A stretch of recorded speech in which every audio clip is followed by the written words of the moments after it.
নমস্কার বন্ধুরা, আবারও তোমাদের সামনে হাজির হয়ে গেছি আরও একটা রেমেডি নিয়ে। চলো আজকে একটা আমার হেয়ারের ট্রিটমেন্ট করব, প্রোটিন ট্রিটমেন্ট। সেই প্রোটিন ট্রিটমেন্টটা তোমাদের কাছে শেয়ার করি। কিভাবে করবে? এটা করলে কিন্তু তোমাদের ক্যারোটিন ট্রিটমেন্টও করতে হবে না, এটাই হয়ে যাবে তোমাদের ক্যারোটিন ট্রিটমেন্ট। চলো তার জন্য কি করবে দেখো। সপ্তাহে 2 দিন করলে খুব ভালো হয়, নাহলে 1 দিন করলে চলবে। ঠিক আছে, বলে দিই। এটা ডিমের সাদা অংশটা নিয়ে নিয়েছি, কিছুটা কুসুমও দেখো পড়ে গেছে। আমি এক হাতে দেখাচ্ছি বলে ভেঙে নিয়েছি, ওটা ডিমটা দেখাইনি। কিছুটা কুসুম পড়ে গেছে, তোমরা কুসুমও নিতে পারো, কোনো প্রবলেম নেই, কিন্তু ডিমের সাদাটা নিলে ভালো হয়। সাদাটা নিয়ে নিয়েছি। এবার কি দিচ্ছি চলো দেখাই। আমি দিয়ে দেবো 4 চামচ টক দই।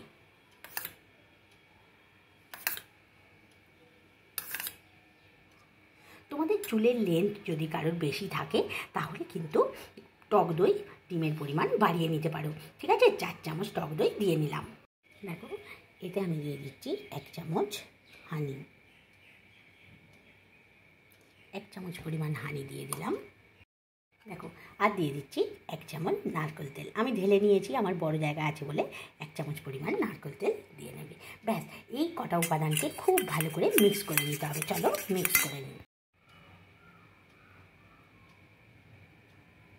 দেখো, এবার আমার মেশানো হয়ে গেছে। ঠিক আছে, একটু একটু ছানা ছানা গেছে, ভয়ের কিচ্ছু নেই, টক দই আছে তো, হতেই পারে।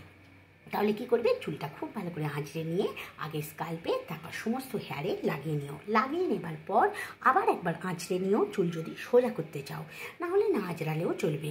চুলে যদি শুধু প্রোটিনটাই চাও, তোমরা সোজা করতে নাই চাও, চুলটা একদম স্ট্রেটই আছে, তাহলে চুলটা না আঁচড়ালেও চলবে। এবার চুলটা আঁচড়ে নাও একবার মেখে, তারপর আবার একবার লেয়ারে লাগিয়ে দাও, চুলের সমস্ত লেয়ারে।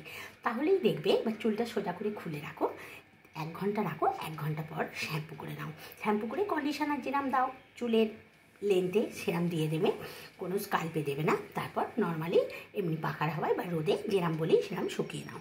দেখো এবার তফাৎটা দেখো, আস্তে আস্তে কিন্তু তোমাদের পরিবর্তনটা